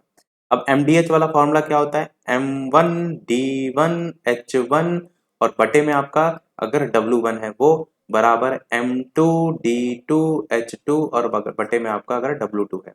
अब यहाँ पर कितने मैन हैं, तो 45 महिलाएं हैं, और कितना है आपका दिन, तो 48 जो है वो दिन है।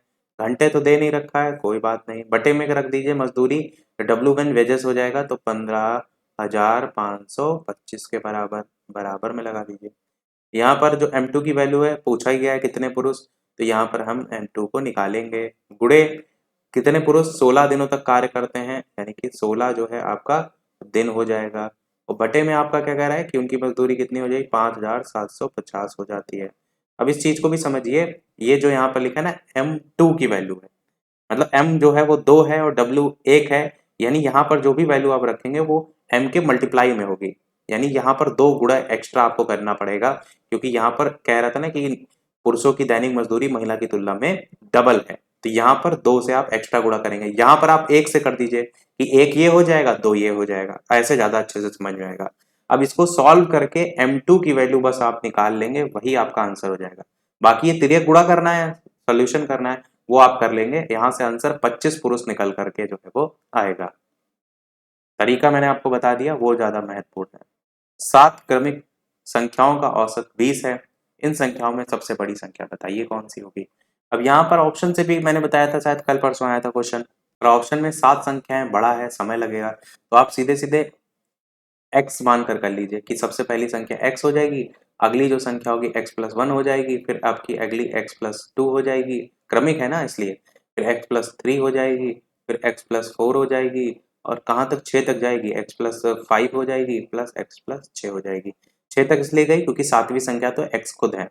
इन सभी का टोटल कितना है, इन सभी औसत दे रखा है ना, कि औसत 20 है, 20 संख्याओं का आपका कितना है, तो 7 है, तो बराबर हो जाएगा 20 गुणे 7 के। अब इनको जोड़िए, एक्स एक्स जोड़ करके 7x हो जाएगा, और प्लस में आपका ये वैल्यू जोड़कर 21 हो जाएगा, बराबर में आपका 7 दूनी 14 होता है ना, 140, यहाँ पर 140 वैल्यू हो जाएगी। अब यहाँ पर देखिए जो 21 दे रखा है ना, ये बराबर के उधर जाएगा तो माइनस हो जाएगा, यानी 7x बराबर 119 हो जाएगा। x की वैल्यू निकालेंगे तो 17 बार में जाएगा, 17 आंसर यहाँ पर आप देखेंगे है नहीं। क्यों नहीं, क्योंकि प्रश्न में सबसे बड़ी संख्या पूछी गई, सबसे बड़ी संख्या तो x+6 थी ना, तो यहाँ पर रखिए तो वैल्यू x+6 की जगह, यानी कि x की जगह 17 और 17 में 6 जोड़िए तो कितना होगा, 17 6 होगा आपका 23, तो आंसर आपका 23 हो जाएगा, ऑप्शन नंबर बी वाला। अब यहाँ से आपके रीजनिंग के प्रश्न स्टार्ट हो रहे हैं, जो कि आपके 40 तक टोटल जाएंगे। वीडियो लाइक शेयर जरूर करते रहिएगा, जो भी लोग वीडियो में बाद में जुड़ रहे हैं, अगर वीडियो थोड़ा भी आपको अच्छा लगे, मेहनत थोड़ी भी अच्छी लगे, तो ये शब्द को ये लिखा जाता है, इसको ये लिखा जाता है, इसको क्या लिखा जाएगा ये पूछा गया है। डी के लिए देख रहे हैं 3 लिखा जा रहा है, और यहाँ पर पिकनिक के लिए तो सबसे पहले देखिए पी को क्या लिखा जा रहा है, पी को देखिए यहाँ 6 6 लिखा जा रहा है, यानी पी के लिए 6 शब्द होगा। और आई के लिए देखिए क्या है, आई के लिए यहाँ पर देखिए सेकंड नंबर पर 5 5 5 तीनों में है, तो चेक करने की कोई आवश्यकता नहीं, सी को चेक करिए। सी के लिए देखिए यहाँ 7 है, सी के लिए 7 किस में है, इसमें है, इसमें है। उसके बाद अगला 0 है, यहाँ 5 है, यानी एन के लिए चेक करिए। एन के लिए यहाँ लास्ट में यहाँ 0 है, एन के लिए 0 है, जो कि आपको चौथे यानी बी वाले ऑप्शन में दे रखा है, ये आपका ऑप्शन सही हो जाएगा। आप देखेंगे ना इसमें स्टार्टिंग के नंबर कॉमन होते हैं, इसलिए थोड़ा सा पीछे से चेक करेंगे तो जल्दी मिल जाएगा।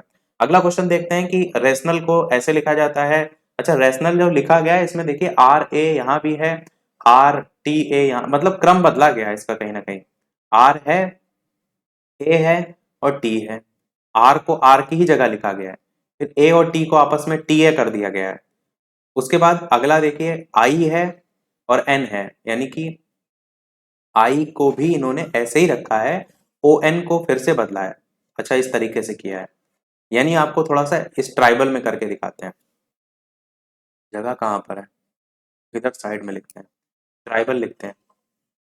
डी आर आई आपका हो जाएगा और बी ए एल हो जाएगा ट्राइबल करके। अब ट्राइबल में आप देखिए तो सबसे पहले जो टी है इसको ऐसे ही रहने दिया है, इसको कोई नहीं बदलाव किया गया। आर आई को क्या किया, बदल दिया गया, आई इधर आ गया है, मतलब आर इधर आ गया है और आई जो है इधर आ गया, यानी आई यहाँ आ जाएगा। बी जो आपका है इसको इन्होंने फिर से चेंज किया और बी को आपका एक स्टेप पीछे लाया गया यहाँ पर, और जो ए लिखा हुआ है इसको इन्होंने और सबसे लास्ट में लाया है यहाँ पर, और एल को जो है वो पहले लाए हैं यहाँ पर। तो T I R L B A ये बनेगा, T I R L B A किसमें है, पहले ऑप्शन में है। ये खतरनाक इन्होंने रीजनिंग लगाई है। अगला कह रहा है एक्स और वाई दो भाई हैं, ठीक है, एक्स और वाई दो भाई हैं। फिर क्या कह रहा है कि बी ए का भाई है, बी जो है ये ए का भाई है। अच्छा, भाई बहन के लिए आप दर्शा भी सकते हैं, जैसे मेल क्लियर है जेंडर तो प्लस लगा देते हैं, ठीक है। यहाँ पर भी कह रहा था एक्स और वाई दो भाई हैं, यानी दोनों का जेंडर मेल है, प्लस प्लस है। अब कह रहा है कि लेकिन ए एक्स की माँ है, ए जो है ये एक्स की माँ है, यानी ये जो है इनकी माँ हो गई। जैसे माँ पता चला इनका फीमेल जेंडर हो जाएगा, माइनस लिख दिया। बी वाई का कौन लगेगा, बी वाई का कौन लग रहा है। अब आप देखिए ये दोनों तो आपस में भाई भाई हो गए। माता जी और माता जी के भाई कौन कहलाते हैं, माता जी के भाई मामा कहलाते हैं, तो मामा आंसर हो जाएगा, पहला ऑप्शन हो जाएगा। अगला क्वेश्चन कह रहा है यदि विजय कहता है कि बीजू की माँ, विजय कह रहा है, यहां लिख लेते हैं कहीं विजय को।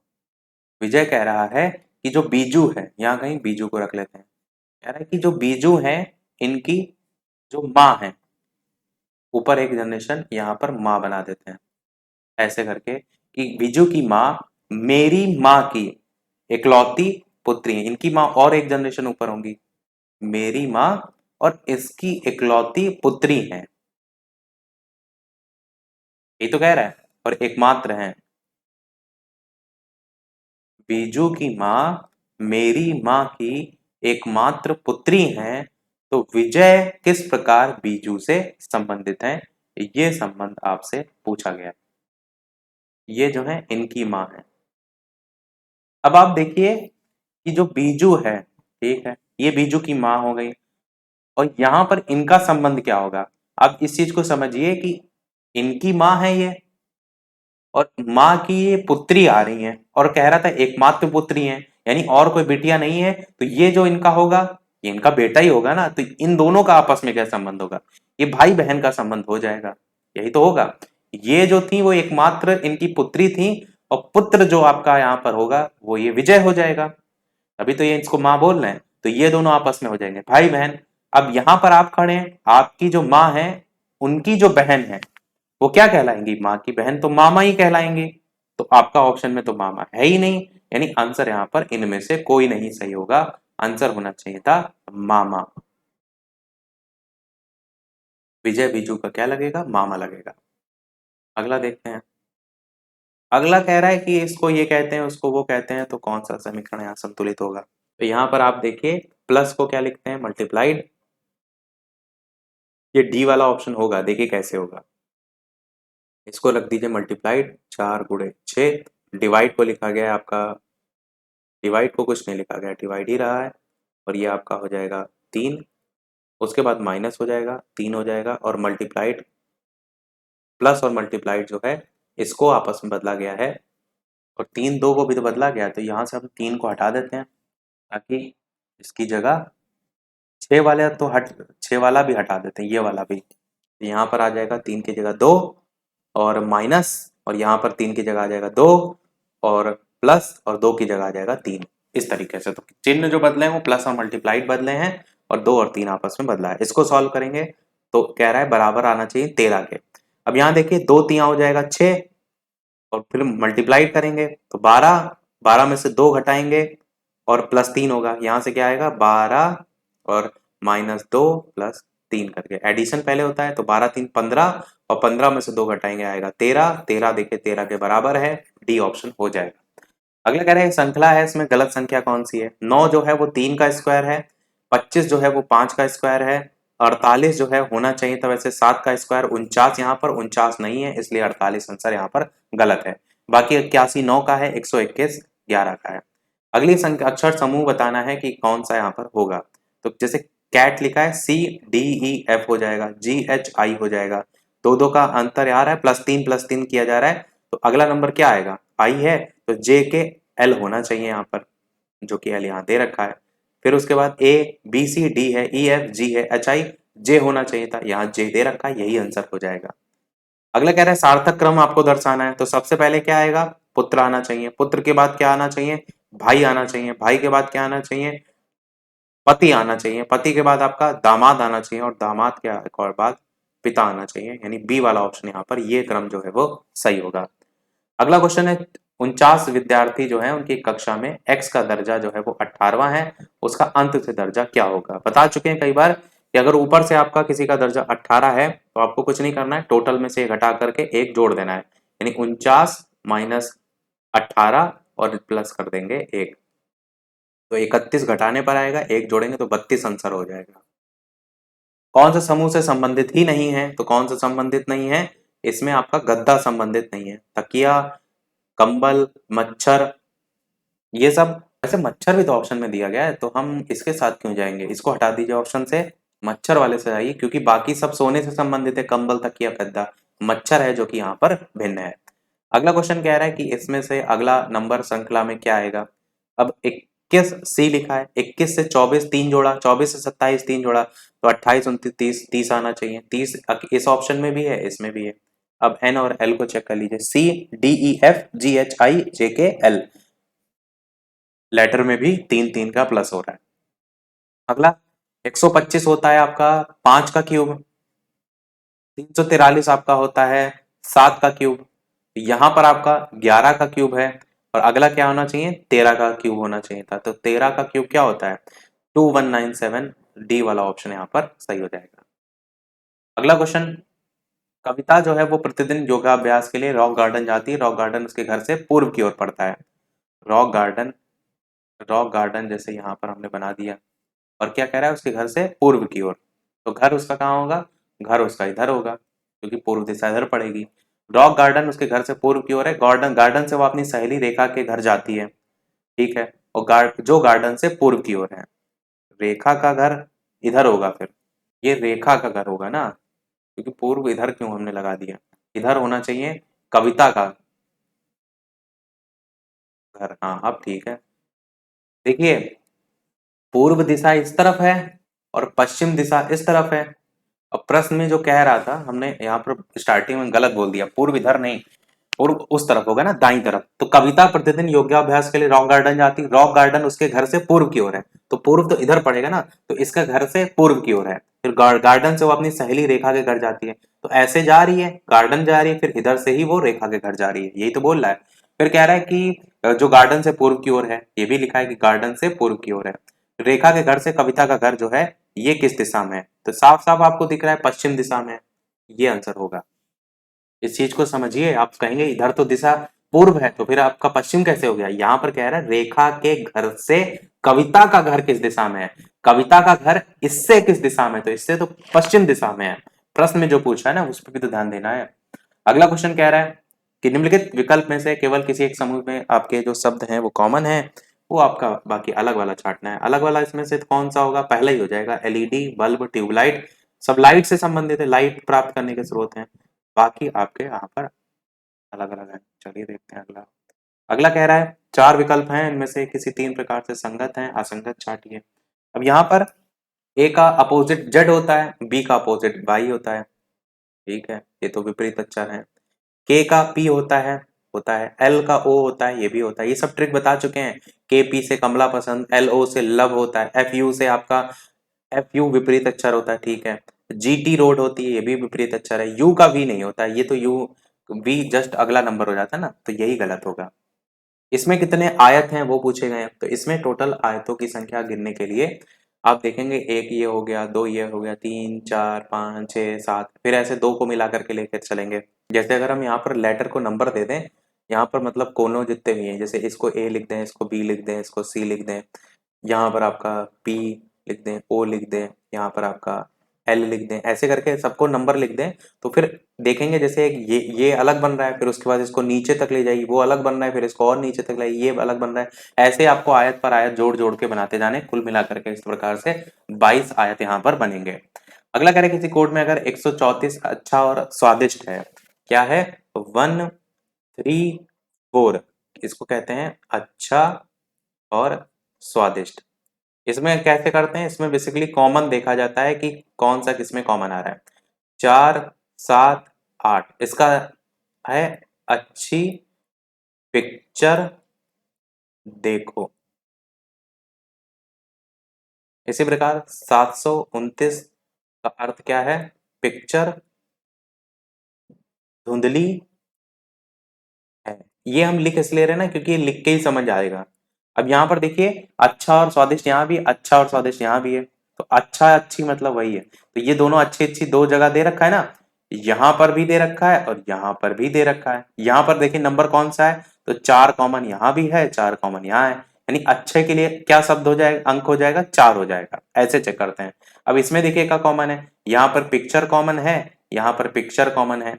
अब पिक्चर यहाँ देखिए 7 कॉमन है, यहाँ पर 7 कॉमन है, तो पिक्चर के लिए 7 नंबर हो जाएगा। पूछा किसके लिए, पूछा है किस अंक का अर्थ है देखो। अब यहाँ पर देखिए अच्छी और पिक्चर का तो हमें 4 और 7 पता ही चल गया, तो देखो अकेला ही ऑप्शन तो बचा, तो देखो के लिए क्या नंबर हो जाएगा, देखो के लिए 8 वाला नंबर हो जाएगा।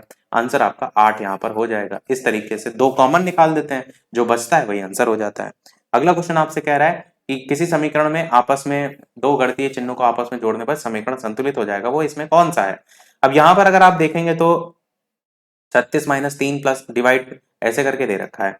अगर इसमें आप माइनस और मल्टीप्लाइड को बदल दें, यहाँ लिख देते हैं 36 और माइनस की जगह कर देते हैं मल्टीप्लाइड और कर देंगे 3, डिवाइडेड को आप ऐसे रहने दीजिए 3 और प्लस को आप ऐसे रहने दीजिए, और 2 और मल्टीप्लाइड यहाँ पर जो आ रहा है इसको हम माइनस से बदल देंगे, तो यहाँ आ जाएगा माइनस और यहाँ आ जाएगा 4, और इसकी वैल्यू किसके बराबर हो जाएगी, 34 के, तो ये 34 के बराबर आ जाएगी। यही कह रहा था कि कौन से दो चिन्ह को अगर आप पलट दें तो ये 34 आपका वैसे का वैसे ही रहेगा। अब इसको सॉल्व कीजिए, 3 से 3 डिवाइड करेंगे तो आपका कितना आएगा, 3 1 जा 3 होता है, एक आएगा, और यहाँ पर मल्टीप्लाइड में 36 के तो 36 ही बचेगा, तो प्लस 2 होगा, यानी 36 प्लस 2 और माइनस 4 बराबर आपका 34। अब यहाँ पर देखिए 36 दो जोड़ देंगे तो हो जाएगा आपका 38, 38 में 4 घटाएंगे तो आपका आएगा 36, यानी आपका आंसर 34 बराबर, अच्छा ये 34 लिखा हुआ है, 34 बराबर 34 जो है आपका आंसर आ जाएगा, यही बराबर करना था। और इसमें आप इसी प्रकार से चारों को चेक करके तब करेंगे, हमने तो डायरेक्ट आंसर बता दिया